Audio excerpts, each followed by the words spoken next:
Hello everyone. Today we are discussing German articles.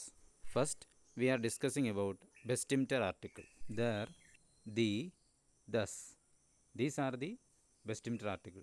If the noun is masculine, then it will be there, and feminine, it will be the, and finally, neuter, it will be thus.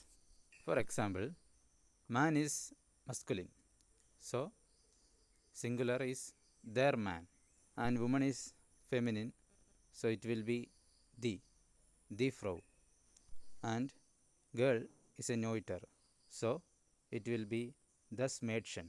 If the noun is plural, then the article will be same. It will be the manner, the men, the Frauen, the women, the Mädchen, the girls. And the next one is unbestimmter article. Ein, eine.